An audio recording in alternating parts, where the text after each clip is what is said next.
أعوذ بالله من الشيطان الرجيم. بسم الله الرحمن الرحیم. السلام علیکم ویوز، امید ہے آپ خیریت سے ہوں گے اور میں آج اپنے channel online Quran teaching پر ایک نئی ویڈیو نئے سبق کے ساتھ حاضر ہوں. ویوز آج ہم نے سورہ آل عمران کی آیت نمبر 118 پڑھنی ہے اور چوتھے سپارے کا ہم نے تیسرا رکوع شروع کیا ہوا ہے. تو چلتے ہیں آج کے سبق کی طرف. یا کھڑا دبر، یا کھڑا دبر کو ایک الف کے برابر لمبا کرتے ہیں، لیکن اوپر مد ہے، اب کھڑا دبر زیادہ لمبا ہوگا. کھڑا دبر ایک الف کے برابر لمبا ہوتا ہے خود، ایک الف مطلب دو زبر کے برابر. یا کھڑا دبر یا. حمزہ یا زبر اج، حمزہ الف کے اوپر زبر زیر پہ، یعنی کوئی بھی حرکت آ جائے حمزہ بن جاتی ہے. تو حمزہ از یا تشدید والے کے ساتھ اگر ملی، یہ تین دندانوں والی شکل کو تشدید کہتے ہیں جو یا کے اوپر آئی ہوئی ہے. تشدید والا لفظ دو مرتبہ پڑھا جاتا ہے، ایک دفعہ اپنے پہلے حرف سے مل کر اور دوسری مرتبہ خود. حمزہ یا زبر اج اس طرح بنا، آگے یا پہ یو، یا ایو. ہا لام زبر حل، ہا اسلام تشدید والی کے ساتھ آ کر ملی. لفظ الگ کی لام کے علاوہ باقی سب لام بریک پڑ جاتے ہیں. یہ لام اب بریک پڑ جائے گی، لفظ الگ کی لام سے پہلے زیر ہوگی تو وہ بریک، ورنہ وہ ہر حالت میں پر موٹی پڑی جاتی ہے. ہا لام زبر حل بنا، لام زبر لا، دال یا در زی. یا کے اوپر جزم ہے، مطلب یا ساکن ہے، اس سے پہلے زیر ہو سے یا مدہ کہتے ہیں. اس کو بھی ایک الف کے برابر لمبا کریں گے، دال یا در دی، نون زبر نا. یا ایہا الذین. حمزہ کھڑا دبر آ، کھڑا دبر کو ایک الف کے برابر لمبا کریں گے، میم زبر ما، نون واو پیش نو. واو کے اوپر جزم ہے، مطلب واو ساکن ہے، اس سے پہلے پیش ہو سے واو مدہ کہتے ہیں. اس کو بھی ایک الف کے برابر لمبا کریں گے، آمنو. لام الف زبر لا، الف مدہ ایک الف کے برابر لمبا ہوگا، الف سے پہلے زبر ایسے الف مدہ کہتے ہیں. تا تا زبر تت، تاش تا تشدید والے کے ساتھ ملی، تا زبر تا، خاضر کی ذال واو پہ ذو، واو مدہ ایک الف کے برابر لمبا ہوگا. لا تتخذوا. بازر بی تو الف زبر تا، الف مدہ ایک الف کے برابر لمبا ہوگا، نون زبر نا، تا میم دو زبر تم. تو زبر دو زیر دو پیش کو تنوین کہتے ہیں. تو یہاں زبر کی تنوین آئی ہوئی ہے، تنوین کے بعد حروف یرملون میں سے میم آئی ہوئی ہے. آپ کا سوال ہوگا حروف یرملون کون کون سے ہیں؟ حروف یرملون 6 ہیں، یا را میم لام واو اور نون. تنوین کے بعد ان میں سے کوئی بھی حرف آ جائے وہاں پر ادغام کا قاعدہ لگتا ہے، یعنی ہم غنہ کر کے پڑھتے ہیں. لام اور را بغیر غنہ کے پڑھے جاتے ہیں، باقی چار غنہ کے ساتھ پڑھے جاتے ہیں. تو یہاں میم آیا ہوا ہے، غنہ ہوگا. غنے کا مطلب آواز کو ایک الف کے برابر لمبا کرنا اور ناک میں لے کر جانا ہے. جس میم کے اوپر تشدید ہو، جس نون کے اوپر تشدید ہو، وہاں پر بھی غنہ ہوتا ہے. ہم آواز کو ایک الف کے برابر لمبا کرتے ہیں اور ناک میں لے کر جاتے ہیں. تا میم دو زبر تم، میم نون زیر میم. نون کے اوپر جیسا میں مطلب نون ساکن، نون ساکن کے بعد حروف فا میں سے دال آئی ہوئی ہے. یہاں پر ایک فا کا قاعدہ لگے گا، ہم آواز کو ناک میں چھپا کر پڑھیں گے اور ایک الف کے برابر لمبا کریں گے. میم نون زیر میم، دال واو پیش دو، واو مدہ ایک الف کے برابر لمبا ہوگا، نون زیر نی، کاف میم پیش کم. کاش میم ساکن کے ساتھ آ کر ملی کاف. تو میم ساکن کے بعد میم اور با کے علاوہ کوئی بھی حرف آ جائے وہاں پر اظہار کا قاعدہ لگتا ہے، یعنی ہم غنہ نہیں کرتے. کاف میم پیش کم. بیطانۃ من دونکم، اس طرح پڑھیں گے. لام الف زبر لا، الف مدہ ایک الف کے برابر لمبا ہوگا. یا حمزہ زبر یا، جھٹکا دے کر پڑھیں گے، حمزہ کے اوپر جزم ہے. لام واو پیش لو، واو مدہ ایک الف کے برابر لمبا ہوگا، نون زبر نا، کاف میم پیش کم. کاف اس میم ساکن کے ساتھ ملی، میم ساکن کے بعد میم اور با کے علاوہ کوئی اور حرف آیا ہوا ہے تو یہاں پر اظہار کا قاعدہ لگے گا. تو یہ کاف میم پیش کم. خا زبر خا، با الف زبر با، الف مدہ ایک الف کے برابر لمبا ہوگا، لام الف زبر لا. تو آ پر وقف کرنا اولا ہے، ہم یہاں پر وقف کر دیتے ہیں.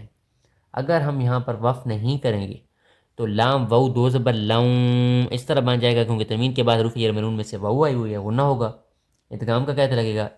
زبر کی تنوین کے ساتھ کہیں الف اور کہیں یا لکھ دی جاتی ہے، پھر یہ الف نہیں پڑھی جائے گی اگر آپ وقف نہیں کریں گے تو. اگر وقف کر دیں گے پھر زبر ایک پڑھی جائے گی تو لام الف زبر لا، الف مدہ پھر ایک الف کے برابر لمبا ہو جائے گا. تو کس طرح ہوگا جی؟ لفظ یہ ہوگا لا یألونکم خبالا، اس طرح وقف نہیں کریں گے. خبالا، پھر یہ الف نہیں پڑھی جا رہی دو زبر کے ساتھ. ٹھیک ہے، زبر کی تنوین کے ساتھ کہیں الف اور کہیں یا لکھ دی جاتی ہے، یہ نہیں پڑھے جاتے. وقف کی صورت میں یہ الف پڑھی جائے گی. واو دال زبر ود، دال واو پیش دو، واو مدہ ایک الف کے برابر لمبا ہوگا، ودو. میم الف زبر ما، الف مدہ ایک الف کے برابر لمبا ہوگا، ان زبر آ، نون تا زر نے، تو نون استا تشدید کے ساتھ ملی، تا میم پیش تم، ما عنتم. تو میم ساکن کے بعد پھر قاف آیا ہوا ہے، غنہ نہیں ہوگا کیونکہ میم اور با کے علاوہ کو اور حرف آیا ہوا ہے. قاف دال زبر قد، با زبر با، تا زبر تا، تا لام زر تل، تا اسلام ساکن کے ساتھ ملی، با غین زبر باغ، دوات الف زبر دا. الف مدہ خود ایک الف کے برابر لمبا ہوتا ہے لیکن مدہ زیادہ لمبا ہوگا، دوات حمزہ پیش ہو، قد بدت البغضاء، میم نون زر مین میم اسم ساکن کے ساتھ ملی، حمزہ فا زبر اف واو الف زبر وا الف مد ایک الف خطاب لمبا ہوگا، حاضر ہی ہا میم زیر ہم، جیم وقف جائز کی علامت ہے، آپ یہاں پر وقف کر سکتے ہیں۔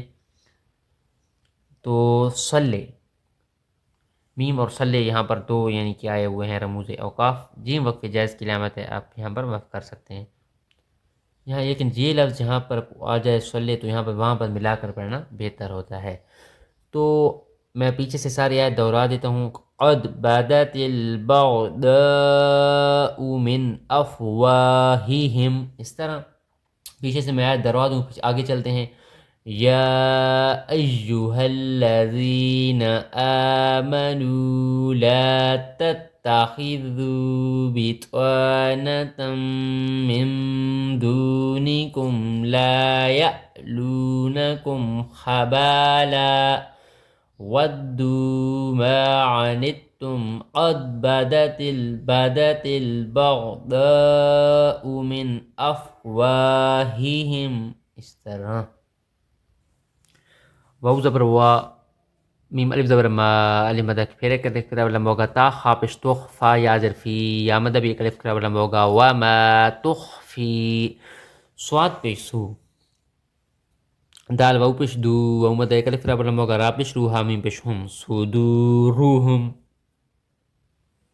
یہاں پر اظہار کا قید لگے گا کیونکہ میم ساکن کے بعد میم اور با کے علاوہ کو اور پایا ہوا ہے، حمزہ کاف زبر اک با زبر با را ما کو، تو آ پر وقف کرنا والا ہے، ہم یہاں پر وقف کر دیتے ہیں، تو یہ بن جائے گا اکبر، وقف نہیں کریں گے، را پہ شروع پڑھیں گے، اکبرو پڑھیں گے، وما تخفی صدورہم اکبر، قد دال زبر قاف دال زبر قد، با یا زبر بیج، با یا تشدید والے قصہ ملی، یا نون زبر یم، ہاں نون کے اوپر تشدید آئے ہوا ہے، تو نون کے اوپر تشدید ہو یا میم کے اوپر تشدید ہو، غنہ ہوتا ہے، اس نون کے اوپر تشدید ہو اور میم کے اوپر تشدید ہو، تو غننے کا مطلب آواز کو ایک الف کے برابر لمبا کرنا اور ناک میں لے کر جانا ہے، یا نون زبر یم، نون الف زبر نا، الف لمبا ہوگا نون کیونکہ الف مدہ ہے، بیم، لام زبر لا کاف پشکو میم لام بشمول میم اسلام ساکن کے ساتھ ملی، حمدہ کھڑا زبر آ یا کھڑا زبر یا تادتی لکم الآیاتی، کھڑا زبر ایک الف کے برابر لمبا ہوگا، حمزہ نون زر ام، نون ساکن کے بعد فا میں سے کاف آئی ہوئی ہے، یہاں پر ایک فا کا قید لگے گا، مواز کو نہ کو چھپا کر پڑھیں گے، کاف نون پیش کن تا میم پیش تم، ام کم تم، تا این زبر تا، قاف زیر قی لام واو پیش لو، واو مدہ ایک الف برابر لمبا ہوگا، نون معکوف، میرے یہاں پر سبق ختم ہو رہا ہے، میں نون معکوف پڑھا ہوں تو یہ بن جائے گا تعقیلون، اگر آپ نہیں کریں گے تو تعقیلون، آگے لگاتار پڑھتے جائیں گے، میں پیچھے سے یہ آیت بھی دہرا دیتا ہوں، وما تخفی صدورہم اکبر قد بينا لكم الآيات إن كنتم تعقلون، آيات إن كنتم تعقلون، وقف نہیں کریں گے تو تعقلونها انتم، اس طرح لگاتار آگے پڑھتے جائیں گی، ٹھیک ہے۔ تو ویوز یہ تھا آج کا ہمارا سبق، انشاءاللہ میں کل نئی ویڈیو میں نئے سبق کے ساتھ حاضر ہوں گا، آپ نے اس ویڈیو کو زیادہ سے زیادہ لوگوں تک پہنچانا ہے تاکہ زیادہ سے زیادہ لوگ قرآن پاک سیکھ سکیں، آپ کو بھی ثواب ملے اور ہمیں بھی، انشاءاللہ میں کل نئی ویڈیو میں نئے سبق کے ساتھ حاضر ہوں گا، تب تک آپ سے اجازت چاہوں گا، اللہ حافظ۔